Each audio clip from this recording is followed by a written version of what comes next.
Happy sabbath to all of you. Hi Destiny में आप सभी का स्वागत है। हम शुक्र करते हैं खुदा का कि खुदा ने फिर हमें ये मौका दिया कि हम खुदा के कलाम को जो है वो आज देख सकें। हमारा जो है वो नई क्वार्टरली जो है वो शुरू हो गई है। हम अपनी पुरानी क्वार्टरली जो है पिछले हफ्ते जो है खत्म कर चुके हैं, जो कि कुलसियों और फिलिपियों के आधार के ऊपर ये बताया गया कि किस तरह से प्रभु यीशु मसीह हमारे बीच में एक ब्रिज की तरह है। हमें यूनाइट कर रहे हैं, डिविनिटी को ह्यूमैनिटी के साथ किस तरह से यूनाइट किया गया, उसके बारे में जो है पौलुस ने फिलिपियों और कुलसियों की पत्री में जो है वो बयान किया था। और हमने बहुत ही बखूबी से देखा कि किस तरह से खुदा खुदावन यीशु मसीह के बीच में रहते हुए हम किस तरह से पिता से जो है वो मिल सकते हैं। जीसस ही एक ऐसे दरवाजे हैं जिनके जरिए से हम पिता तक जो है वो पहुंचते हैं। तो खुदा का शुक्र करते हैं। पर ये क्वार्टरली जो कि सेकंड क्वार्टरली है हमारी, इस क्वार्टरली का जो शीर्षक है वो है growing in the relationship with God. So बहुत ही खूबसूरत है कि किस तरह से हम प्रभु यीशु मसीह के साथ अपने संबंधों को जो है वो बढ़ा सकते हैं। चाहे हम एडवेंटिस्ट हों, चाहे हम पेंटिकॉस्टल हों, चाहे हम किसी भी डिनोमिनेशन से क्यों ना हो, चाहे हम बहुत पुराने मसीह हों, चाहे हम नए मसीह हों, हम सभी को जो है खुदावंद यीशु मसीह में ग्रो होना जो है वो ज़रूरी है। हमारी ग्रोथ जो है वो ये बताती है कि हम मसीह में कितना जो है वो आगे बढ़े हैं। जैसे हम जब चले थे और अब में हमारे में क्या अंतर है, हम किस तरह से तब्दील हो चुके हैं। यानी हमारी ट्रांसफॉर्मेशन होना जो है वो बहुत ज़रूरी है। ज़रूरी नहीं कि एक ही दिन में हम बदल जाएँ, पर हर क्षण में उसकी इमेज में हमें जो है वो ढलता रहना चाहिए। इसीलिए कुलसियों उसके 3 उसकी आखिरी आयतों में इस तरह से बयान किया गया है कि हम क्षण भर में जो है, नॉट क्षण भर में, स्लोली स्लोली जो है उसके इमेज में जो है वो फॉर्म हो रहे हैं। सो इट मीन्स ये लाइफ स्पैन जो हमें खुदा ने जिंदगी बख्शी है, इस लाइफ स्पैन में हमें हर रोज अपने आप को तब्दील मसीह के जरिए से हमारी तब्दीली होनी जो है वो बहुत ज़रूरी है। मैं ये नहीं कह सकती कि हम खुद अपने आप को तब्दील करें, क्योंकि भजन लिखता है कि जो चीता है वो अपनी धारियों को कैसे बदल सकता है, या नीग्रो अपने बालों को कैसे सीधा कर सकता है। सो कोई भी अपने आप को बदल नहीं सकता अनटिल अनलेस हम मसीह को ये जो है अनुमति दे, और खुदावंद यीशु मसीह हमारे में होके उन धर्म के कामों को ना करे, तो हम किसी भी तरह से बदल नहीं पाएंगे। आज जो है हमारा लेसन पहला लेसन है जिसमें लिखा है रियलिटी चेक। कि सबसे पहले हमें चेक करना होगा कि हम कहाँ पर जो है वो खड़े हैं। हम क्या सोचते हैं, खुदा हमारे लिए जो है वो क्या सोचता है। आइए, इससे पहले कि हम रियलिटी चेक को सीखें, हम अपने सिरों को झुकाएंगे और प्रार्थना में जाएंगे और खुदावन से कहेंगे कि वो हमें आज का कलाम जो है वो सिखाएं। आइए अपने सिरों को झुकाएं और प्रार्थना में जाएंगे। हमारे आसमानी खुदावन, हम आपके शुक्रगुजार हैं, धन्यवाद करते हैं इस समय के लिए, आपकी हर एक नेमत के लिए, आपकी कुर्बानी के लिए, आपकी बेइंतहा मोहब्बत के लिए जो आपने हमसे की है। हमारे सिर आपके सामने झुकते हैं, क्योंकि आप इस योग्य हैं। आप हमारी इबादत लेने के योग्य हैं खुदावन। हम अपने आप को आपके कदमों में लेकर आए हैं और आपके कदमों को चूमते हैं। सिर्फ इजहार करना चाहते हैं खुदावन कि हम शादमान हैं आपकी मोहब्बत में। हम धन्यवाद करते हैं आपकी उस अ, कुर्बानी के लिए, और आपके हर एक प्लान ऑफ साल्वेशन के लिए जो आपने हर एक हर एक उस विधियों के जरिए से जो आपने अपना प्लान ऑफ साल्वेशन हमें दिया है, यीशु मसीह, उनके लिए हम शुक्रगुजार हैं। हमारी प्रार्थना है खुदावन, हमारे गुनाह गलतियों को जैसे पूर्व पश्चिम से दूर है वैसे फेंक दें, और अपने लहू से धोकर हमें साफ करें। अपनी पाक रूह दे जो हमें खुदावन आपके बारे में हर रोज बताता रहे, और हमें आप में और बढ़ने की कुव्वत और ताकत देता रहे। आज के कलाम पे आपकी खास आशीष हो खुदावन। आप बोले, हम सुने, आप बढ़े, हम घटे, और आपका नाम मुबारक ठहरे। हम सभी को आशीष दे, यीशु के नाम से मांगते हैं, आमीन। सो आइए देखते हैं रियलिटी चेक। सबसे पहले जो है हम देखेंगे कि हमारी याद करने की आयत जो कि यूहन्ना उसका 15 और उसका 9वां वचन है। आइए कोई भी पढ़ दे, यूहन्ना उसका 15 और उसका 9वां वचन। जैसे पिता ने मुझसे प्रेम रखा, वैसे ही मैंने भी तुमसे प्रेम रखा। मेरे प्रेम में बने रहो। आमेन, आमेन। सो पिता ने यीशु मसीह यहाँ पर जो है ये वचन जो है वो बोल रहे हैं कि जैसे पिता ने मुझसे प्रेम किया, मैंने भी तुमसे वैसा ही प्रेम किया। उस प्रेम में जो है वो बने रहो। सो कौन सी चीज जो है आपको इस आयत में अच्छी लग रही है, या कौन सी चीज में आप जो है वो बहुत खुश हैं?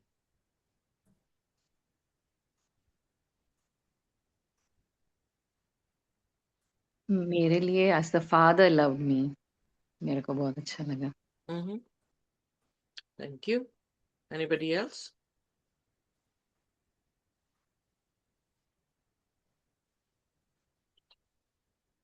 सो हम देख रहे हैं कि पिता की मोहब्बत इक्वली फ्लो हो रही है, अनइक्वल नहीं है। अगर खुदावन ने यीशु मसीह को जरिया बनाया है हमें यूनाइट करने के लिए, तो वो मोहब्बत जो है वो कंटिन्यूअसली, कंसिस्टेंटली और इक्वली जो है इम्पार्ट हो रही है हम सबके बीच में। राइट? और पहला जी। यूहन्ना उसका 4 उसकी 8 में मोहब्बत किसको कहा गया है? खुदा को। खुदा मोहब्बत है। तो अगर खुदा मोहब्बत है तो उसमें पक्षपात नहीं हो सकता। उसमें मोहब्बत सभी के पास बराबर से जो है वो आएगी, और उसी मोहब्बत में अबाइड करने की बात जो है वो कही गई है। यानी हम उसमें रहना शुरू करने की जो है वो बात कही गई है। या फिर हम यू नो या हम उसमें रह लें या वो हम में आके रह लें, दोनों चीजें जो है वो इक्वल है। सो इसलिए खुदा के वचन में खूबसूरत बात यह है कि जैसे पिता ने यीशु को प्यार किया, वैसे ही यीशु ने हमें प्यार किया। और यूहन्ना 3:16 ऑलरेडी जो है खुदावन यीशु मसीह ने जो वचन कहा कि परमेश्वर ने जगत से ऐसा प्रेम किया कि उसने अपना एक लौता पुत्र दे दिया। वो भी किस बुनियाद में दिया गया? क्योंकि प्यार था, प्रेम था। सो प्रेम के कारण जो है यीशु मसीह दिए गए, और यीशु मसीह के जरिए से नजात दी गई, क्योंकि जो कोई उस पर विश्वास करे वह नाश ना हो बल्कि हमेशा का जीवन पाए। सो बाइबल का जो आधार है, और बाइबल का जो क्या कह सकते हैं बुनियाद है, वो क्या है? प्रेम है। सो इसलिए प्रेम जो है, चाहे हम अलग अलग धर्मों से आए हों, अलग अलग बैकग्राउंड से क्यों ना आए हो, हमारा रिलेशनशिप यीशु मसीह के साथ प्रेम के ऊपर आधारित है। और हमारी जर्नी जो है वो डिफरेंट है। जैसे फॉर एग्जाम्पल हर एक का प्यार का इजहार या प्यार को रिसीव करने का तरीका जो है वो डिफरेंट है। कई लोग जो है गिफ्ट जब उनको मिलता है तो उन्हें महसूस होता है कि उन्हें प्यार किया गया है। कुछ लोग ऐसे हैं, उनकी सेवा की जाए, उनको खाना परोस के दिया जाए, या खाना उनके लिए अलग अलग तरह के व्यंजन बनाए जाएं, तो उन्हें यह महसूस होता है कि दे आर लव्ड, उन्हें जो है वो प्यार किया गया है। कुछ लोग हैं जो छूने से उन्हें लगता है कि उन्हें प्यार किया गया है। सो कहने का मतलब है टॉमस चैप आई थिंक एक ऑथर थे, उन्होंने एक किताब लिखी है 5 लव लैंग्वेजेस। उन्होंने ये बताया कि ये 5 लव लैंग्वेजेस जो है हमें फाइंड आउट करनी चाहिए कि उनमें से हमारी लैंग्वेज जो है वो क्या है, हम किस तरह से मोहब्बत जो है वो फील कर सकते हैं दूसरे में। But in fact yes, very true कि हर एक की जर्नी जो है वो प्रभु यीशु मसीह के साथ डिफरेंट है। कुछ लोग कलाम पढ़कर उस मोहब्बत को समझ पाते हैं। कुछ लोग जो हैं वो यीशु मसीह की कुर्बानी को सुन के जो है उस प्यार को जो है वो समझते हैं। सो इनफैक्ट हमारी जर्नी अलग हो सकती है, पर प्यार जो है वो अलग नहीं है। सो उस चीज में सबसे पहले हमारा जो स्टेप होता है वो ये होता है कि किस तरह से आ, इस प्यार को जो है वो जलते रहना जो है वो जरूरी है। किसी शख्स ने कहा कि लड़का लड़की जो है वो बात कर रहे थे, तो लड़की ने कहा कि जिस तरह की मोहब्बत आप मुझसे कर रहे हैं, मैं चाहती हूँ कि शादी के बाद भी ये मोहब्बत जो है वैसे ही मुकम्मल हो, ऐसे ही बनी रहे। तो आ, जो लड़का था उसने, वो मसीह है, और लड़के ने ये कहा कि ये मोहब्बत जो है, उम्मीद ना रखें कि मुझसे आ रही है, ये मोहब्बत जो मैं खुदा से मोहब्बत करता हूँ उससे आ रही है। सो इसलिए खुदा से उम्मीद रखें कि खुदा हमारी शादीशुदा जिंदगी में ये मोहब्बत जो है वो कंटिन्यूस जो है वो रखेगा। सो इसलिए ये जो मोहब्बत का जो भगवान है, ये मोहब्बत का जो खुदा है, वो कोई इंसान नहीं है, ना मैं हूं ना आप हैं। वो कौन है? खुदावंद खुदा है। और अगर बुनियाद ही क्रिश्चियन लाइफ की मोहब्बत है, तो फिर किसके पास हमें जाना चाहिए? किस में हमें ग्रो होना चाहिए? So this is what the quarterly is, कि हमें ग्रोथ अपनी मसीह यीशु के बीच में जो है वो करनी होगी। तभी हम भी, हमारी बुनियाद भी, हमारा घर भी, हमारी जिंदगी भी जो है वो मोहब्बत के ऊपर जो है वो खड़ी रह सकती हैं। सो चर्च जो है जनरल मैसेज स्पिरिचुअल ग्रोथ के बारे में जो है वो देता है। ये आई थिंक एडवेंटिस्ट चर्च की 28वीं डॉक्ट्रिन है, जिसमें वो ये विश्वास करते हैं बाइबल पढ़कर कि हमें मसीह में जो है वो पढ़ना चाहिए। हमारी ग्रोथ जो है वन डे की नहीं है, हमारी ग्रोथ एवरी डे की है। जब तक हम आखिरी सांस नहीं लेते, हम मसीह में जो है वो बढ़ते रहते हैं, और उसकी इमेज में जो है वो तब्दील होते रहते हैं, और डीपन अपना रिलेशनशिप जो है वो मसीह के साथ करते रहते हैं। वेल इनफैक्ट जब हम ओल्ड टेस्टामेंट पढ़ ही रहे हैं, निर्गमन, लेवावस्था और गिनती, तो हमने ये रिलेशनशिप की बात जो है, यानी कवनेंट की जो बात हम पढ़ रहे थे, उसमें भी क्या है कि हमारी एक तरह की जो सिंबल है वो शादी है, और शादी में दो इंसानों के रिलेशनशिप को ग्रो होना, एवरी डे ग्रो होना, हर एक्टिविटी में उनका मिशन एक होना, वो यीशु मसीह की खुदा की तरबियत को दिखाता है। जैसे पिता पुत्र पवित्र आत्मा तीन है पर एक है, उनका मिशन एक है, उनकी एक्टिविटीज जो है, उनकी इन्वॉल्वमेंट एक है, एक दूसरे को इज्जत देना, एक दूसरे को बढ़ाना। सो इज लाइक जहां पर यीशु मसीह नहीं उपस्थित हो सकते, वहां पर आत्मा जो है उनको उनको सपोर्ट कर रहा है, उनकी मिनिस्ट्री को। Are you getting me? So relationship में चाहे मैरिज हो, चाहे फ्रेंडशिप हो, चाहे खुदावन यीशु मसीह के साथ हमारी जर्नी हो, उस रिलेशनशिप में हमें ग्रो जो है वो होते रहना है। सो आज जो है वो खुदा का, प्रभु यीशु मसीह का मैसेज देखेंगे, जो कि प्रकाशित वाक्य उनका तीसरा अध्याय है, उसकी 14 से 22 में होगा, जिसमें हम इवेल्युएशन, खुदा किस तरह से हमें देखता है, उसका सोल्यूशन कैसे दे रहे हैं, रिजल्ट और ग्रेटिफिकेशन देखेंगे, और रियलिटी चेक जो यूहन्ना 15 अध्याय उसकी 1 से 11 के बीच में हम देखेंगे किस तरह से ब्रांच और वाइन का रिलेशनशिप खुदा ने बताया है, किस तरह से सैप, वो एक ऐसा फ्लूइड जो वाइन्स में जाता है और उसके बाद वो फलवंत होती हैं, उसके बारे में सीखेंगे। द मैसेज ऑफ गॉड, आइए देखते हैं प्रकाशित वाक्य उसका 3 अध्याय और उसकी 17 आयत।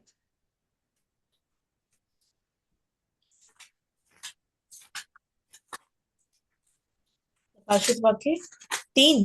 3 उसकी 17 आयत। जी, लिखा है, तू कहता है कि मैं धनी हूँ और धनवान हो गया हूँ, और मुझे किसी वस्तु की घटी नहीं, और ये नहीं जानता कि तू अभागा और तुच्छ और कंगाल और अंधा और नंगा है। सो ये वाक्य जो है हम देखते हैं कि 7 कलीसियाओं में से 7वीं कलीसिया है, जिसका नाम लुदीकिया की कलीसिया है, जिसको ये कलाम जो है वो प्रभु यीशु मसीह दे रहे हैं। और हम ऑलरेडी प्रकाशित वाक्य पढ़ चुके हैं। ये कलीसियाएं जो है वो टाइम पीरियड को बताती हैं, जिसमें कि चर्च की कंडीशंस जो हैं वो बताई गई हैं। और लुदीकिया की कलीसिया आखिरी कलीसिया है, आखिरी दिनों के लोगों के बारे में है। तो ये आखिरी लोगों के कंडीशन, जो स्पिरिचुअल कंडीशन है, उसके बारे में जो है वो बयान करता है। सो आइए देखते हैं प्रकाशित वाक्य उसका 3 उसका 14 आखिर बयान कौन कर रहा है, उसके बारे में देखेंगे। प्रकाशित वाक्य उसका 3 और उसकी 14वीं आयत। लुदीकिया की कलीसिया के दूत को ये लिख, जो आमीन और विश्वास योग्य और सच्चा गवाह है और परमेश्वर की सृष्टि का मूल कारण है, वह ये कहता है कि मैं तेरे कामों को जानता हूँ कि तू ना तो ठंडा ना गर्म, भला होता कि तू ठंडा या गर्म होता, इसलिए कि तू गुनगुना है और न ठंडा है न गर्म है। मैं तुझे अपने मुंह में से उगलने पर हूँ। तू कहता है कि मैं धनी हूँ और धनवान हो गया हूँ, और मुझे किसी वस्तु की घटी नहीं, और ये नहीं जानता कि तू अभागा, तुच्छ और कंगाल और अंधा और नंगा है। सो इसीलिए ओके। यहाँ पर हम देखते हैं कि प्रभु यीशु मसीह, जब हम लोग प्रकाशित वाक्य उसके पहले अध्याय में देख रहे थे, तो 7 दीवटों के बीच में प्रभु यीशु मसीह चलते हुए नजर आए, और 7 दीवट 7 कलीसिया को जो है दिखा रहे हैं, और तारे जो है वो उनके दूतों को जो है, यानी मैसेंजर्स को दिखा रहे हैं, जो मैसेज खुदा का लेकर जो है वो जा रहे हैं। प्रकाशित वाक्य उसके पहले वचन में, पहले अध्याय के पहले वचन में हमने देखा कि खुदा ने जो यीशु मसीह का प्रकाशन है, खुद पिता ने जो है वो फरिश्तों को दिया, और फरिश्तों ने जो है वो नबी को दिया, और नबी से आगे जो है वो कलीसिया में गया। बट जब लुदीकिया की कलीसिया में हम स्पेशली आते हैं, तो वहां पर मैसेज जो है वो जीसस कैसे अपने आप को रिप्रेजेंट कर रहे हैं, क्योंकि हर कलीसिया में जैसी उनकी स्पिरिचुअल कंडीशन है, उसके अनुसार जो है प्रभु यीशु मसीह अपने आप को रिप्रेजेंट कर रहे हैं। जब स्वॉर्ड की बात की है, आई थिंक परगमस की कलीसिया को, तो वहां पर कॉन्स्टेंटाइन जो है उस समय का राज्य, मतलब पूरी कलीसिया को जो है वो कर रहा था, अमेलगमेशन कर रहा था। तो खुदा ने अपने आप को एक राजा के रूप में जो है वो दिखाया कि ये राजा नहीं, मैं राजा हूँ। यहाँ पर जब लुदीकिया की कलीसिया में अपने आप को वो इंट्रोड्यूस कर रहे हैं, तो आमीन करके जो है उन्होंने इंट्रोड्यूस किया, और बहुत सारे जो फिलोसफर हैं या थियोलॉजियंस हैं, वो ये कहते हैं कि आमीन हमेशा जो है आखिर में किया जाता है। तो ये लगभग आखिरी कलीसिया है लुदीकिया की कलीसिया, जिसमें यीशु मसीह अपने आप को दी आमीन, आमेन करके जो है वो बता रहे हैं, जो ये बता रहा है कि मैं हूं, ऐसा ही हूं। सो लाइक उसकी एग्जिस्टेंस है, और ऐसी ही जो है वो एग्जिस्टेंस जो कि ट्रुथ है, उसको जो है वो बयान किया जा रहा है। फिर उसके बाद फेथफुल एंड ट्रू विटनेस करके अपने आप को वहां पर दिखाया गया है। कहने का अर्थ है कि हम जो अपने आप को सोच रहे हैं कि हम रिच हैं, हम जो है बहुत वेल्दी हैं, और हमें किसी चीज की जरूरत नहीं है, उसकी विटनेस जब खुदा यीशु मसीह करके दे रहे हैं, यानी जब यीशु मसीह पिक्चर खींच के हमारी हमें दिखा रहे हैं, तो हम गरीब दिखाई दे रहे हैं, हम नंगे जो है वो दिखाई दे रहे हैं, हम जो है वो बहुत ही अभागे किस्म के लोग जो है वो दिखाई दे रहे हैं। सो इसलिए कंडीशन जो लास्ट चर्च की है, एग्जैक्टली आज हम अगर देखें, तो हम चाहे कितना भी बड़ी बड़ी कलीसियां बना लें, अपने आप को बड़े बड़े जो है मीडिया चैनल के जरिए से खूबसूरत तरीके से अपने आप को क्यों ना हम रिप्रेजेंट कर रहे हों, या दिखा रहे हों कि हम रिच हैं, हम वेल्दी हैं, हमें किसी की जरूरत नहीं है, बट असल में खुदा की नजरों में हम बहुत ही अभागे लोग हैं, बहुत ही पुअर जो है वो लोग हैं। सो इसलिए इवेल्युएट करना, चेक रियलिटी, हमारी रियलिटी को हमें चेक करना चाहिए कि हम असल में कहाँ पे खड़े हैं। कभी हमारे पास टाइम मिलता है कि हम ये सोचें कि हम खुदा के साथ कितने राइट जो हैं वो चल रहे हैं, और कितने हम गलत खुदा के साथ जो है वो चल रहे हैं। सो जब हम रियलिटी चेक करते हैं, इवन एनएचएस में, जब हमसे कोई भी अगर एरर हो जाता है, और फिर उस एरर को हम जो है, ये हमारी ड्यूटी बनती है कि हम अपने एरर को अपने सीनियर्स को जो है वो बताएं कि हमने जो है मेडिसिन थोड़ी सी गलत दे दी है, या उसकी स्ट्रेंथ हमने ज्यादा दे दी है, या वो एक्सपायरी थी, वट। वैसे बहुत कम जो है वो केसेस होते हैं, बट अगर कोई भी चीज जो है हमसे गलत हो जाए, तो ये ड्यूटी ऑफ कंडोर है कि हमें अपने सीनियर्स को भी बताना, डॉक्टर्स को भी बताना, पेशेंट को भी बताना कि हमसे ये गलती हो गई है, और फिर पेशेंट के रिलेटिव्स को भी कई बार जो है हमें बताना पड़ता है कि हाँ, ये इंजेक्शन जो है वो गलती से लग गया। पर कुछ वो एकदम से उसको करेक्ट करने के लिए सारी टीम जो है वहां पर आ जाती है, पर उसके बाद एक बहुत ही खास चीज वो करने को देते हैं, वो ये है सेल्फ रियलाइजेशन या सेल्फ रिफ्लेक्शन जो है वो करने को देते हैं। उसमें ये प्रश्न किया जाता है कि ये जो एरर हुआ है वो क्यों हुआ है, और इस एरर को कैसे रोका जा सकता था, क्या मुझे करना पड़ेगा फर्दर ताकि वो आगे जो है मेरे से ये एरर जो है वो ना हो सके। फॉर एग्जाम्पल, अगर मैंने मेडिसिन जो है वो गलत दे दी है तो ये क्यों हुआ है? शायद मैंने जो किताब थी मेडिसिन वाली, उस मेडिसिन में मैंने डोज चेक नहीं की, या हो सकता है कि मैंने अपने सीनियर्स को नहीं पूछा, या हो सकता है कि डॉक्टर ने प्रिस्क्राइब गलती से गलत कर दिया, और मैंने जो मुझे नॉलेज है एज अ नर्स, मैंने उस नॉलेज को लेते हुए डॉक्टर को चैलेंज नहीं किया और मैंने डॉक्टर की लिखी हुई दवाई जो है वैसे ही दे दी। कैसे मैं इसको राइट कर सकती हूँ कि अगली बार मैं चैलेंज करूंगी डॉक्टर को, अगली बार मैं उस किताब से, दवाइयों की किताब से देखूंगी कि क्या ये डोज जो है इस वेट के अनुसार राइट है या नहीं है। और ये सारे एक्शंस जो है मैं नेक्स्ट टाइम करूंगी ताकि ये एरर जो है वो ना हो। अगर हम इंसानी तौर से अपने आप को या अपने प्रोफेशन या करियर में हम इस तरह से सेल्फ रिफ्लेक्ट करते हैं कि आज ये गलती हो गई है, ये क्यों गलती हुई है, और इस गलती को कैसे सुधारा जा सकता है, अगली बार मैं क्या करूंगी कि ये गलती मैं दोबारा से ना कर सकूं, ये सवाल हमें भी अपने आप से पूछना चाहिए। आज मैंने गुनाह किया है, ये गुनाह मैंने क्यों किया है, और इस गुनाह को मैं कैसे रोक सकती थी, और अगली बार मैं इसे कैसे जो हूं रोकूंगा या रोकूंगी। जब हम अपनी सेल्फ चेक करते हैं तो बहुत इजी हो जाता है कि नेक्स्ट टाइम हम क्या करें, उस गलती को ना दोहराएं। करियर में हम बड़े सावधान तरीके से जो है अपने कामों को कर रहे हैं, पर क्या यीशु मसीह के साथ हम सावधान हैं, जो कि सिर्फ देह को नहीं मारता बल्कि आत्मा को भी मार सकता है?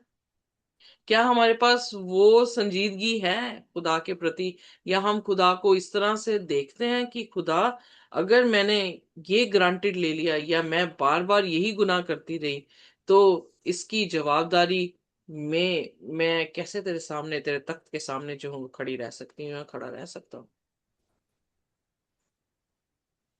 कल भी हम बात कर रहे थे कि प्रोफाइल हमेशा लो रखें ताकि दया आ सके।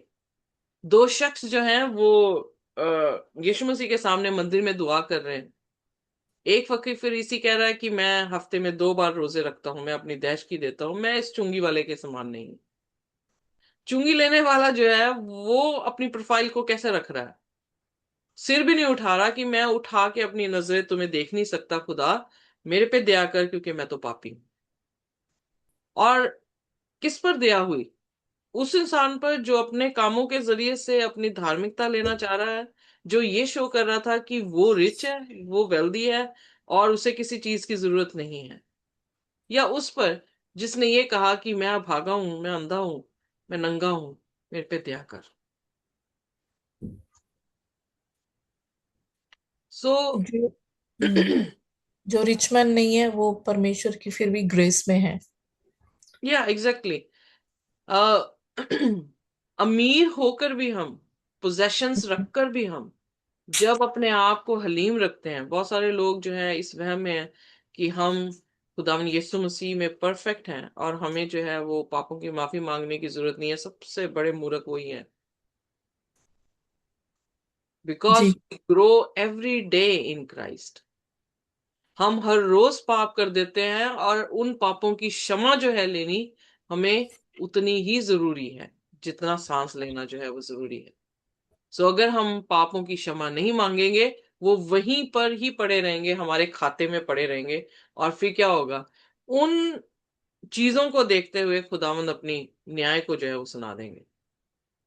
सेल्फ इवेल्युएशन एक ऐसी चीज है जिसमें आप इवेल्युएट कर रहे हैं कि आपसे पाप हुआ है, आप प्रभु यीशु मसीह के पास जा रहे हैं जो कि हमारा सोल्यूशन है, और यीशु मसीह अपना सोल्यूशन रिजल्ट क्या देते हैं हमें। इसलिए first of all self check लेना चाहे वो बहुत जरूरी है, वे वी आर स्टैंडिंग। क्या खुदा के कलाम के अनुसार कहीं पर हम पाप कर रहे हैं? कहीं पर हमारी नजरें प्री ऑक्युपाइड आइडियाज पर टिकी हुई हैं, या हम फ्री हुए हुए हैं और देख रहे हैं कि खुदा किस तरह से हमें निजात देगा? या फिर इन सभी चीजों को ना सोचते हुए हम जो है वो गलती कर रहे हैं? सो आइए देखिए सोल्यूशन क्या देते हैं जीसस। प्रकाशित वाक्य उसका 3 और उसकी 18 आयत। जी। इसलिए मैं तुझे सम्मति देता हूँ कि आग में ताया हुआ सोना मुझसे मोल ले, कि तू धनी हो जाए, और श्वेत वस्त्र पहन ले कि पहनकर तुझे अपने नंगेपन की लज्जा ना हो, और अपनी आंखों में लगाने के लिए सुरमा ले, कि तू देखने लगे। आमीन। मैन और उसकी 19 आयत भी पढ़ दें सिस्टर जी। जी। मैं जिन जिन से प्रेम करता हूँ उन सबको उलाहना और ताड़ना देता हूँ। मैन इसलिए सरगर्म हो और मन फिरा मैन। देख। तो यहाँ पर Amen। सोल्यूशन क्या है कि सरगर्म हो और मन फिराओ, यानी रिब्यूक कर रहे हैं, फिर उसके बाद रिपेंट करने को कह रहे हैं, और फिर उसके बाद आप देखेंगे कि वो रिवॉर्ड की जो है वो बात कर रहे हैं। पर यहाँ पर सेल्फ चेक होना पहले जो है वो बहुत जरूरी है कि हम क्या कर रहे हैं, कैसे रोक सकते हैं, क्यों रोकना है। और जब हम इस पॉइंट पे आते हैं, उसके बाद जो है हमें सोल्यूशन मिलता है कि हम रिपेंट करें अपने पापों से, यानी यू टर्न लें, जहां चल रहे हैं उसके यू टर्न जो है हम हो लें। और फिर उसके बाद यहाँ पे एक ट्रेड की बात की गई है। वाई गॉड इज आस्किंग, वो हमें सम्मति क्यों दे रहे हैं कि मेरे से सोना जो है, तपाया हुआ सोना जो है वो तू ले ले। हम ऑलरेडी सरगर्म लूक वार्मनेस के बारे में जो है वो सीख चुके हैं कि लूक वार्म जो वाटर है, ठीक है, गरारों के लिए हम जरूर इस्तेमाल करते हैं, पर अगर गर्मी हो तब भी नहीं हम पीते, और अगर सर्दी हो तब भी नहीं हम पीते। हम गरम गरम जो है वो पीना ज्यादा पसंद करते हैं। सो खुदा ने यहाँ पर उस कंडीशन से बाहर निकलने के लिए जो है वो 3 एडवाइसेस दी हैं। क्या एडवाइस दी है कि buy from me refined gold. So मेरे से जो आग में तपाया हुआ सोना है उसे ले लो। मैं कल ही बात किसी से कर रही थी, तो मैंने कहा आप क्या समझते हैं आग से तपाए हुए सोने के बारे में, रिफाइंड गोल्ड क्या होता है। तो वो बताने लगे कि इतने कैरेट वाला, 16 कैरेट वाला जो है वो रिफाइंड है, और जो 22 कैरेट वाला वो प्योर गोल्ड है। रिफाइंड गोल्ड में वो दूसरे मेटल्स डाल के जो है ऑर्नामेंट बनाते हैं। और इनफैक्ट मुझे पता है क्योंकि यूके में जितने भी गोरे हैं, जितने भी लोग हैं, हम सभी अपनी जो भी हम ऑर्नामेंट डालते हैं तो वो 16 कैरेट का जो है वो डाला जाता है। पर इंडिया में जो है वो 22 कैरेट, 24 कैरेट का जो है सोना जो है वो डाला जाता है। बट देन मैंने उनसे कहा कि thank you very much for this information, पर मैं यहाँ पर इस आयत को जब पढ़ती हूँ तो इसका क्या मतलब है। तो उन्होंने कहा कि ओ अच्छा, इसके बारे में आप पूछ रहे हैं, तो इसके मतलब ये है कि हर एक इम्प्योरिटीज जो है वो गोल्ड से क्या कर दी गई, अलग कर दी गई। So who can do that, कौन कर सकता है इम्प्योरिटीज हमसे दूर? खुदावन यीशु मसीह, क्योंकि वो हमें आग में तपाया हुआ सोना जो है वो दे रहे हैं। जो हमारा सोना है उसमें इम्प्योरिटीज हैं, पर जो खुदा अपना सोना दे रहा है उसमें इम्प्योरिटीज जो है वो नहीं है। तो क्या अर्थ है इसका? क्या सचमुच में वो लिटरल सोना हमें दे रहे हैं? क्या उसका सोना जो है उसका वचन है जो जिसमें हाफ ट्रूथ नहीं है, जिसमें फुल ट्रूथ है। खुदा किसी तरह से फॉल्स टीचिंग नहीं दे रहे हैं, बल्कि फुल ट्रूथ जो है वो हमें दे रहे हैं। क्योंकि यीशु मसीह ने क्या कहा, मैं ही क्या हूं, सत्य हूं, The मैं way, he, the truth, and the life. या मैं ही रास्ता हूं, मैं ही जिंदगी हूं। सो जब यीशु मसीह एक्सचेंज ऑफर दे रहे हैं कि आप अपनी मौत मुझे दे दें और मेरी जिंदगी खुद ले लें, आप अपनी झूठ मुझे दे दें और मेरा सच्चाई जो है वो आप ले लें, आप अपने फटे हुए कपड़े मुझे दे दें जो कि आपकी धार्मिकता दिखा रही है, चिथड़े हुए फटे हुए कपड़ों के समान, मैं अपनी धार्मिकता तुम्हें जो हूं वो दे रहा हूं। तो नंगापन जो हमारा पाप के कारण आया है उसको ढांप रहे हैं किसके साथ? अपनी धार्मिकता के साथ। यानी जो यीशु मसीह ने धार्मिकता इस धरती पर रहते हुए की और कुर्बानी दी है, वो धार्मिकता हम पर जो है वो ओढ़ दी जा रही है, या उड़ा दी जा रही, नो, डाल दी जा रही है। Are you getting me? I believe कि एक्सप्रेशन राइट दे रही हूँ। फिर उसके बाद हम देखते हैं कि हाफ ट्रूथ नहीं जीसस दे रहे। बाइबल में खुदा ने अपने आप को पूर्ण तौर से जो है वो प्रकाशन किया हुआ है। अगर हम चाहें तो हम पूरी तरह से जो है खुदा को जो है वो समझ सकते हैं। इम्परफेक्शन को रिमूव करना जो है वो खुदा के कलाम का जो है वो काम है। इसलिए अगर हम ये सोचें कि हमें किसी की जरूरत नहीं है, तो जीसस ये कह रहे हैं कि आपको जरूरत है। आपके पास रिफाइंड गोल्ड नहीं है, आपके पास सच्चाई नहीं है, आपके पास इम्प्योरिटीज है, उनको निकालने की जो है इजाजत मांग रहे हैं। सोल्यूशन क्या है कि we should have thorough Bible study. We should know God, His truth, so that क्या हो कि जब हम सच्चाई के आमने सामने हो जाएं तो क्या हो जाएगा, इम्प्योरिटीज खत्म। जब हम एरर करते हैं नर्सिंग में, जब हम सच्चाई के सामने यानी अथॉरिटीज के सामने अपनी इस गलती को जो है वो बताते हैं, तो हम रूबरू हो रहे हैं अपनी उन गलतियों से। और फिर उसके बाद एफर्ट लिए जा रहे हैं पूरी टीम के जरिए से कि इस गलती को कैसे जो है वो मैनेज किया जाए, और फ्यूचर में ये गलती ना हो उसे कैसे एजुकेट किया जाए। एग्जैक्टली खुदावन यीशु मसीह भी वही कर रहे हैं। बाय वाइट गारमेंट, क्यों गारमेंट्स? क्योंकि गारमेंट जो है वो धार्मिकता को दिखाते हैं, और पाप के कारण हमारी नेकेडनेस को ढांपने के लिए सिर्फ यीशु मसीह हैं। उनकी धार्मिकता है, जो उन्होंने अच्छे काम किए हैं उनका क्रेडिट हमें दिया जा रहा है। Then by eye drops. Eye drops क्या हैं? आइए देखते हैं इफिसियों उसका पहला अध्याय और उसकी 18 आयत। आंखों की जिक्र क्यों किया गया है? और हम जब पढ़ रहे थे लुदीकिया की कलीसिया के बारे में, हाई डस्नी में आप जाकर जो है प्रकाशित वाक्य उसके 3 अध्याय में इसके पढ़ सकते हैं। तो वहां पर वो लिटरल कलीसिया, उस समय की कलीसिया जो है वो आंखों का सुरमा बनाती थी। वो कपड़ों का व्यापार जो है वो करते थे, वो काफी रिच थे। बट असल दर में खुदा उनको लेकर, उस टाइप को लेकर अपनी आखिरी कलीसिया को जो है वो बता रहा है कि तुम भी ये सोचते हो कि तुम हील कर सकते हो, तुम भी ये सोचते हो कि तुम बहुत अमीर हो, तुम भी ये सोचते हो कि तुमने जो है वो पोशाक जो है वो पवित्र डाली है, पर मैं तुमसे कहता हूं कि तुम अभागे, नंगे और अंधे हो। तुम्हारी आंखों को शैतान ने अंधा कर रखा है। मेरे पास आओ, मैं तुम्हें जो हूं वो दूंगा। आइए देखते हैं इफिसियों उसका पहला अध्याय और उसके 18 आयत। जी।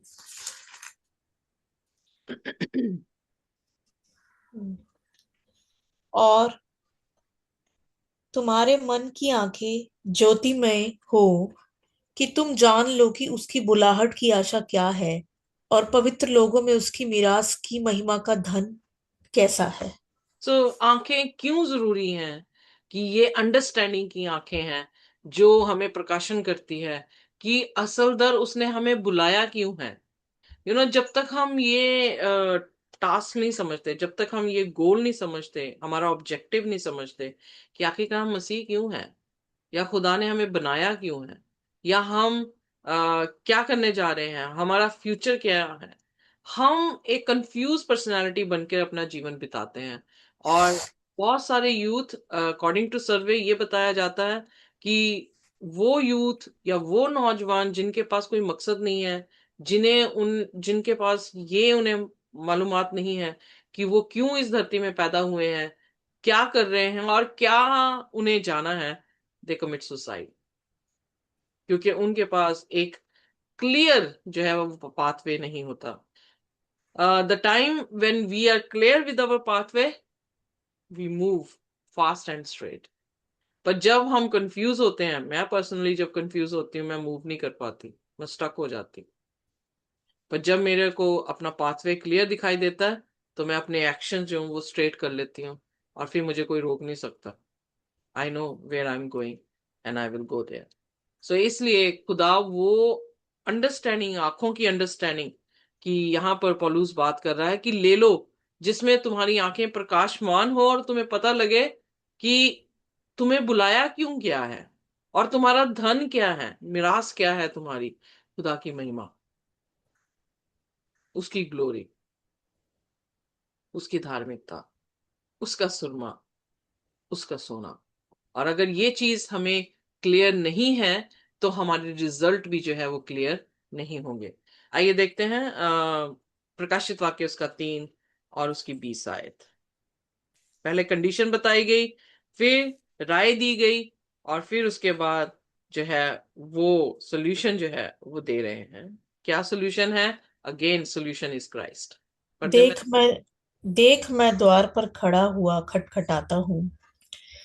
यदि कोई मेरे पास सुनकर यदि कोई मेरा शब्द सुनकर द्वार खोलेगा, तो मैं उसके पास भीतर आकर उसके साथ भोजन करूंगा और वह मेरे साथ। सो यहाँ पर हम देखते हैं कि यीशु मसीह, बेशक हम पाप में हैं, हम जूझ रहे हैं, कंफ्यूजन्स में हैं, पर यीशु मसीह फिर भी दरवाजे पे खड़ा हुआ हमारे लिए खटखटाता है। सो प्रॉब्लम तो है, बट सोल्यूशन भी है। और सोल्यूशन जो है वो एक रिजल्ट लेकर आएगा। और वो रिजल्ट क्या है?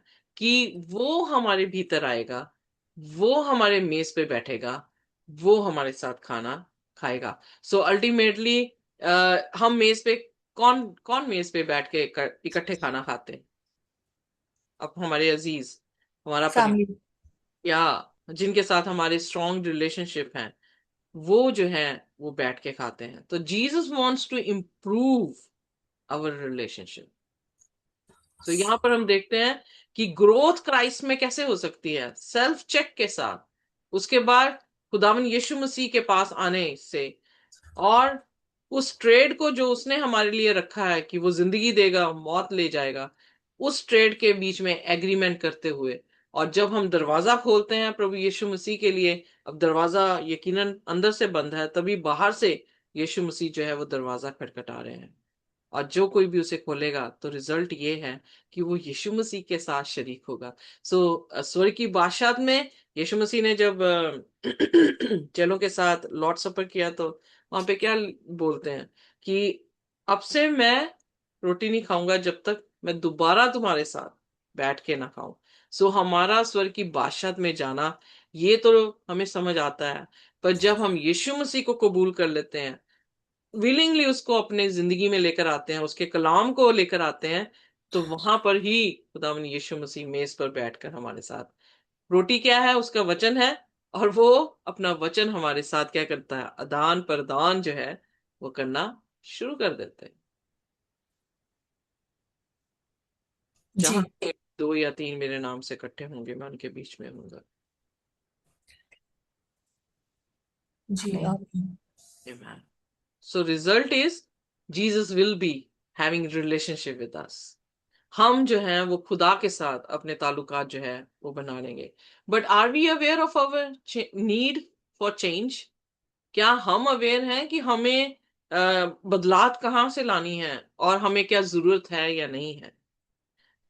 यू नो सो इसलिए जीसस ने जो है लुधिकिया की कलीसिया से कहा कि सोल्यूशन यही है कि जिनको मैं प्रेम करता हूं उनको मैं डांटता हूं,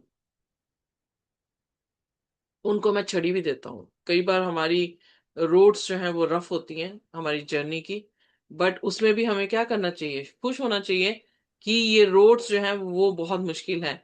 क्योंकि यकूब की पत्री में हम ऑलरेडी पहले अध्याय में पढ़ चुके हैं कि जब हम तपाए जाते हैं आजमाइशों में, तो वहां से सब्र पैदा होता है। सोने को तपाया जाता है तो सोने की चमक जो है वो बढ़ती है। सो उसी तरह से खुदा अगर हमें रफ रोड से लेकर जा रहा है, तो शादमान हूं, क्योंकि खुदा उसमें से आप में एक अच्छी तरबियत को जो है वो पैदा करने की कोशिश कर रहा है। कुम्हार को जब खुदा को कुम्हार की तरह दिखाया गया, तो वहां पर मिट्टी को तोड़ना, मरोड़ना और उसको दोबारा से बनाने की जो है वो जिक्र जो है वहां पे किया गया है, जो ये बताता है it's not easy, because we need change. It's not easy to get a change, but उस प्रोसेस में जो है हम हम थपके खाते हैं, हमें डांटा जाता है, हमें झिड़का जाता है, ताकि हम जो है वो दुरुस्त हो जाएं, और हम दुरुस्त होके उसके महिमा के एक पात्र जो है वो बन सके। सो ये प्रोसेस होल बाइबल में जो है इसका अलग अलग तरीकों से जो है वो जिक्र किया गया है। सो इसलिए पनिशमेंट को हमेशा नेगेटिव वे से नहीं लेना चाहिए, बल्कि पनिशमेंट पॉजिटिव वे में भी जो है वो हमें दिखाई देती है कि अगर छड़ी ना मारी होती तो आज मैं पढ़ी लिखी ना होती, अगर आज मैं पढ़ी लिखी ना होती तो मैं पैसे ना कमाती होती, अगर पैसे ना कमाती होती तो मैं आज इतनी खुश ना होती, और जैसे मैं जीना चाहती हूँ वैसे मैं जी नहीं सकती। सो इसलिए खुदा की छड़ी जो है हमारे लिए बरकत का बायस है, और उस छड़ी में भी मौन ना करें, खुश हो कि खुदा इसमें कुछ अच्छा जो है हमारे लिए करने वाला है। सो प्रकाशित वाक्य उसका 3 उसकी 20 आयत में, अगर कोई भी सुनता है, यू नो क्या सुनता है? उसकी आवाज को। उसकी आवाज कहाँ पर है? उसकी आवाज उसके कलाम पर है। और ओपन्स द डोर, और अपना दरवाजा खोलता है, यानी विलिंगनेस दिखाता है कि अगर कलाम सुना है। इसीलिए पौलुस जो है वो इब्रानियों उसके 4 में लिखा, अगर आज तुम सुनते हो तो क्या करो, दिल कठोर ना करो, क्योंकि आज ही साल्वेशन का दिन है। सो इसलिए आज ही मुक्ति का दिन है। सो जो कोई भी सुनता है उसके कलाम और विलिंग होता है, उसको वेलकम करता है, उस कलाम को अपने जीवन में लेकर आने के लिए, तो Jesus will surely come into his life. इसीलिए कल भी हम देख रहे थे कि एलाई के बच्चे और सैमुअल के बच्चे इतने मुकम्मल क्यों नहीं रहे। At the end it's all our choice. खुदा की ग्रेस इनफ है हम सबके लिए, पर हमारी अपनी चॉइस के ऊपर निर्भर करता है कि क्या हम विलिंग हैं जीसस को अपनी जिंदगी में लेकर आने के लिए। और अगर हम विलिंग होंगे तो ये आश्वासन खुदा ने जरूर दिया है कि वो भीतर आएगा, वो हमारे साथ बैठ के खाना खाएगा और हम उसके साथ जो है वो खाएंगे। सो इसका मतलब हम उसके उसके किंगडम में शरीक होंगे, उसके हुजूरी में जो है वो शरीक होंगे।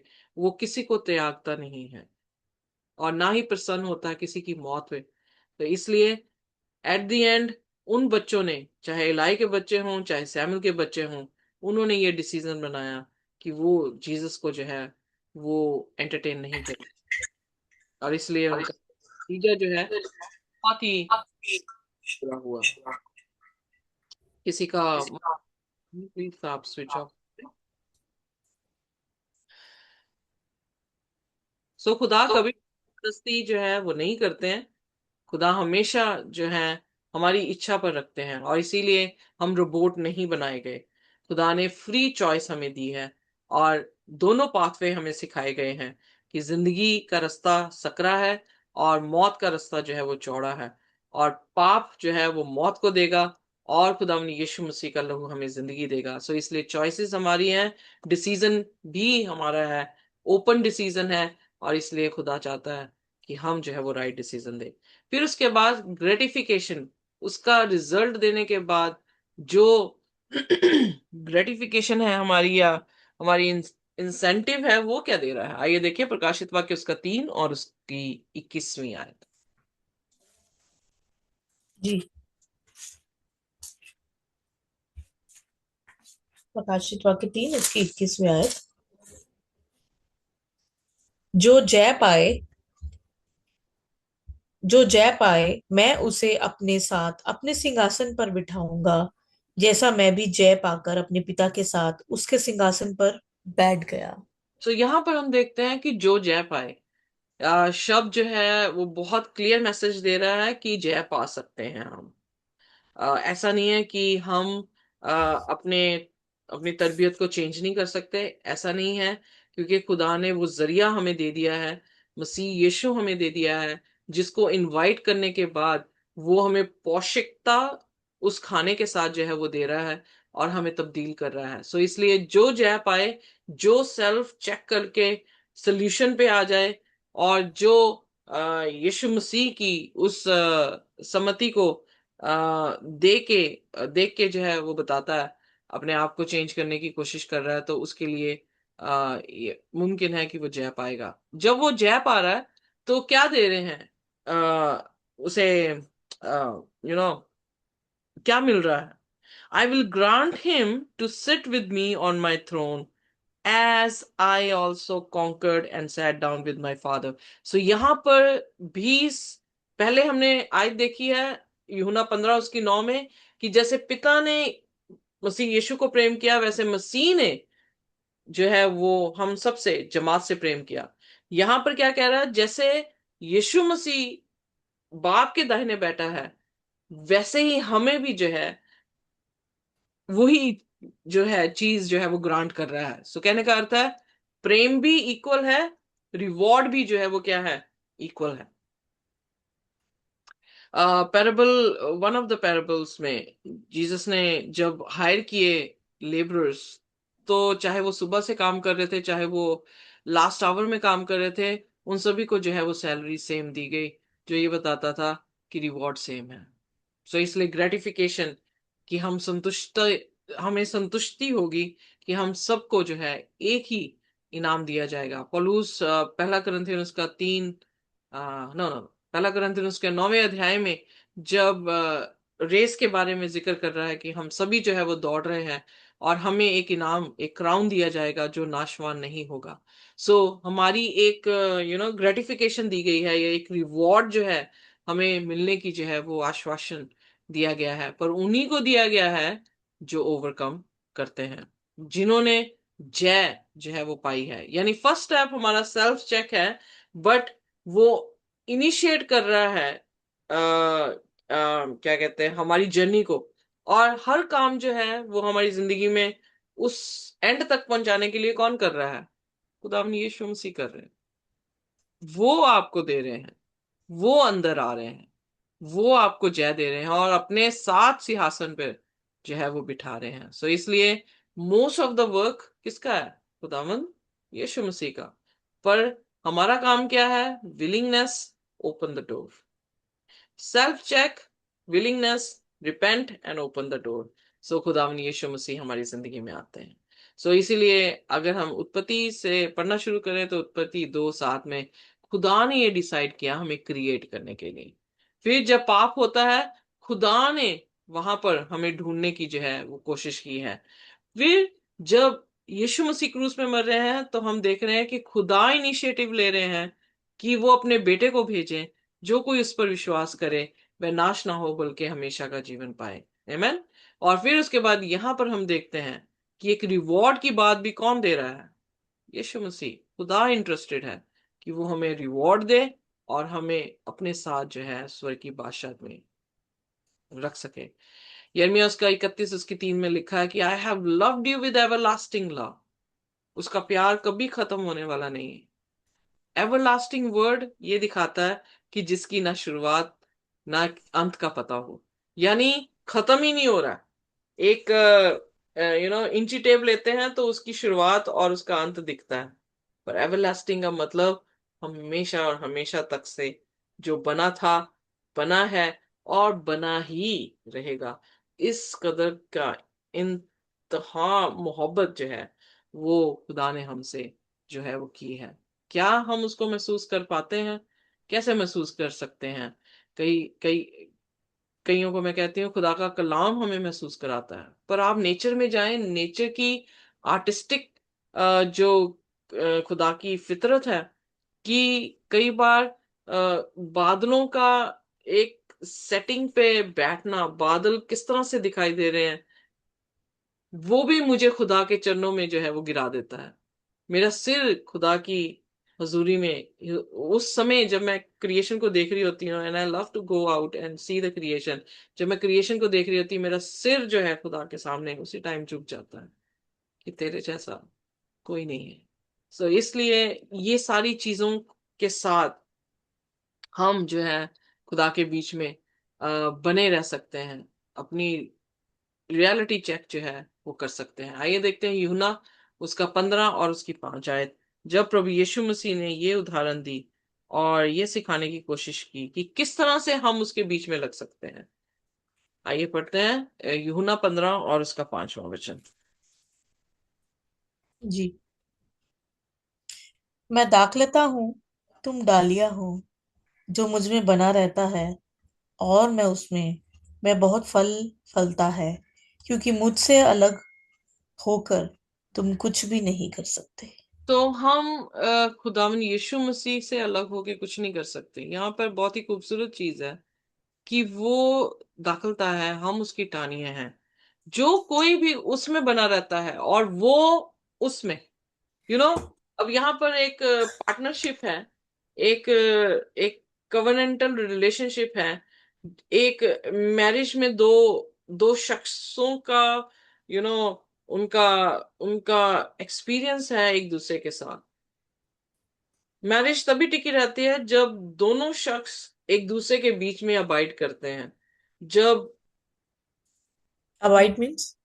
एक ही प्यार कर रहा है और दूसरा अच्छा। नहीं। पर जब दोनों एक दूसरे से मोहब्बत करते हैं तो वो एक रिश्ते में तब्दील जो है हो जाता है। और जब रोज वो रिश्ता ऐसे ही बढ़ता है तो वो बहुत स्ट्रॉन्ग रिलेशनशिप जो है वो बना सकता है। और एक परिवार जो जुड़ा हो उसे तोड़ना जो है वो बहुत ही ज्यादा मुश्किल हो जाता है। पर जब एक परिवार जुड़ा ना हो, वो एक ही हल्की सी एक आंधी में ही जो है वो क्या हो जाता है, टूट जाता है।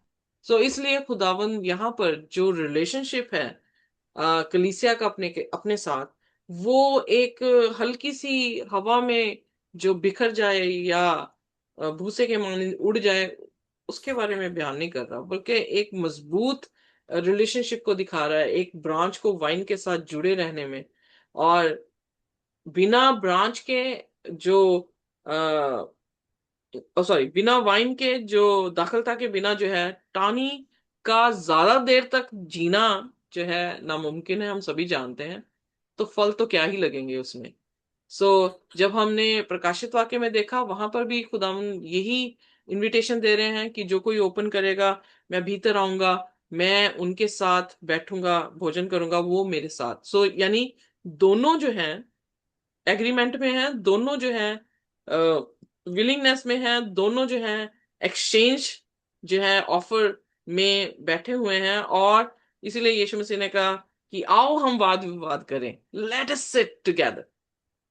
अगर तुम्हारे किरमची रंग के गुनाह क्यों ना हो तब भी मैं उन्हें क्या कर दूंगा, बर्फ के मानिंद सफेद कर दूं। यानी जीसस की presence itself having a cleansing property.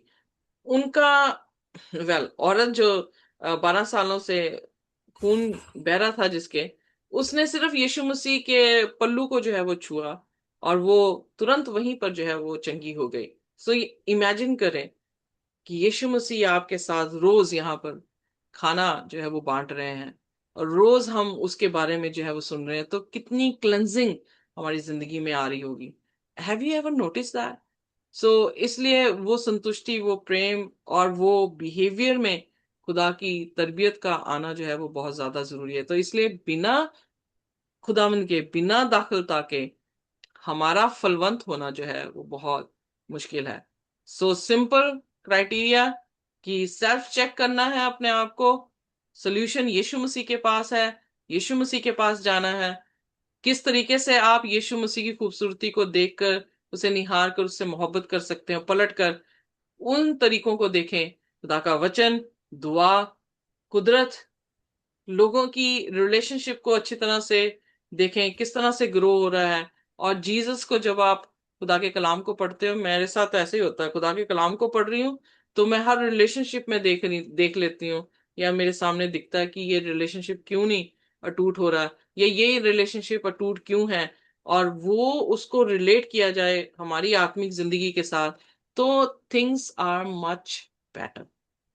NHS ने मुझे बहुत कुछ सिखाया और एनएचएस ने मुझे हेल्प की है खुदावंद को समझने की भी। और इसलिए खुदा के बीच में बनना जो है वो बहुत ही ज्यादा जरूरी है। एजुकेट होना बहुत ज्यादा जरूरी है। एजुकेशन से कभी ना भागें, एजुकेशन आपको खुदा के बारे में जो है वो बयान करती है। सो इसलिए यहाँ पर जो इलिस्ट्रेशन दी है खुदा ने, एक एक साइंटिफिकली एक इलिस्ट्रेशन दी है। एक साइंस की किताब आपके सामने खोल के उन्होंने बताया, जो साइंस पढ़ना पसंद करते हैं और जो स्पेशली बॉटनी के स्टूडेंट हो, उनके लिए ये है कि एक दाखलता के बिना टहनी कभी भी जो है वो फलदायक नहीं होती है। सो अगर डिसाइपल्स ब्रांचेस है तो यीशु मसीह के, हम सभी डिसाइपल्स हैं तो यीशु मसीह के बिना हम फलवंत यानी फ्रूट ऑफ द स्पिरिट जो है वो नहीं आ सकती है। आप टैलेंट ले सकते हैं, आप स्किल डेवलप कर सकते हैं, आप सब कुछ कर सकते हैं, पर आप तरबियत अपनी चेंज नहीं कर सकते हैं। फ्रूट ऑफ द स्पिरिट आपकी तरबियत है। अगर वो तरबियत यानी करेक्टर आपका चेंज हो रहा है, आपकी पर्सनैलिटी, आपकी नेचर, आपका एटीट्यूड चेंज हो रहा है, that means God is abiding in you and you are abiding in Christ. If it is not changing, it means you are not abiding in Christ.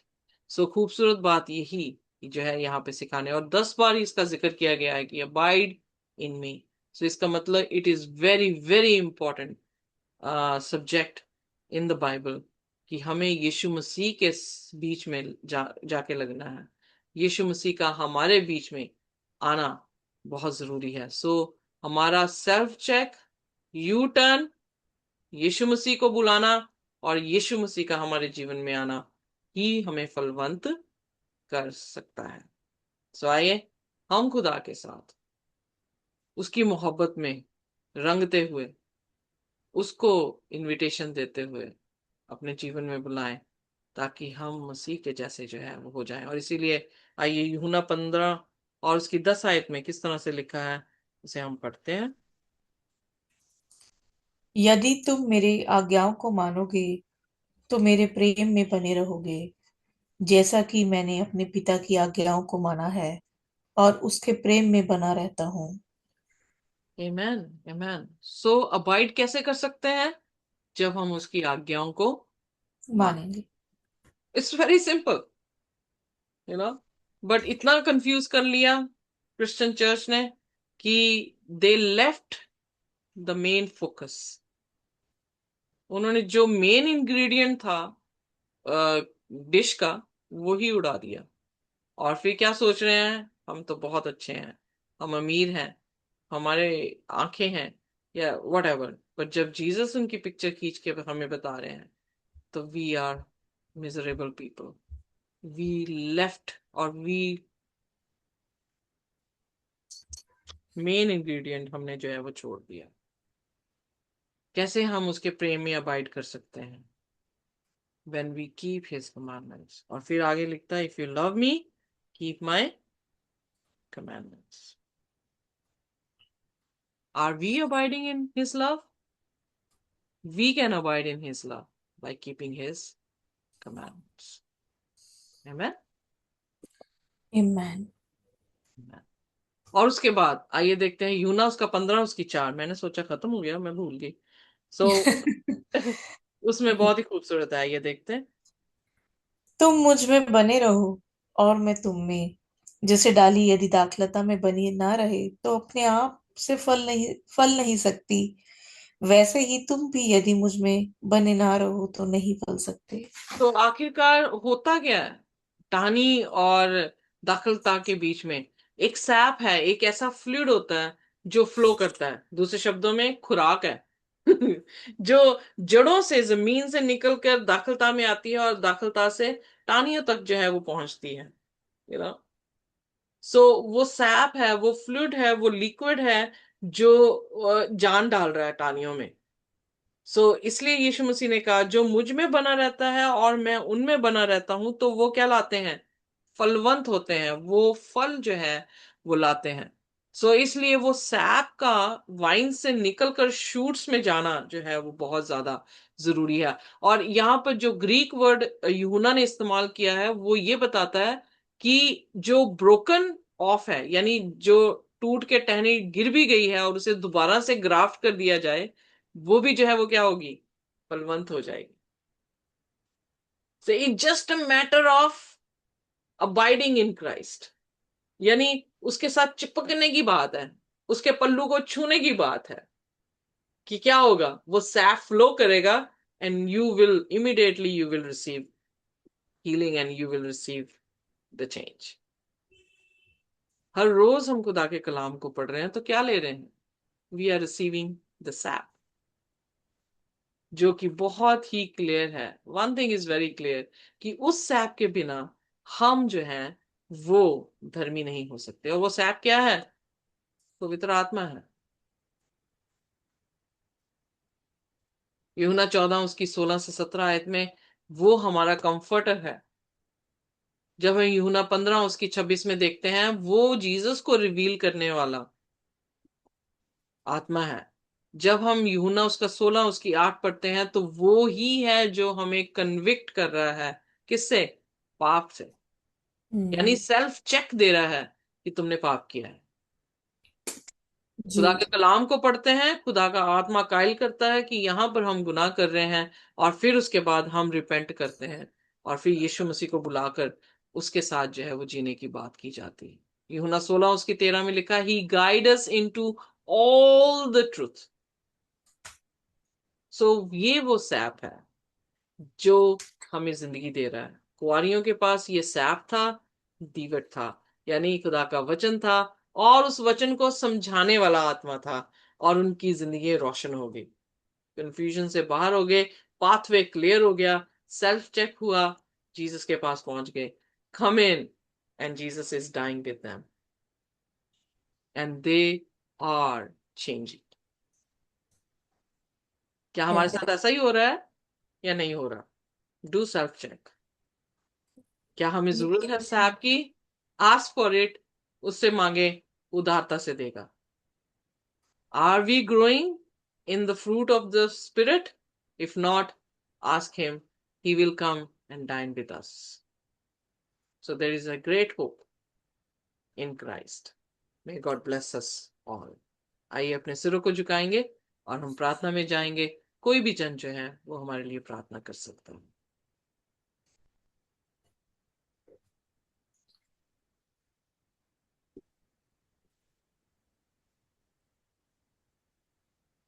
साहिल भैया, आप प्रार्थना करना चाह रहे हैं?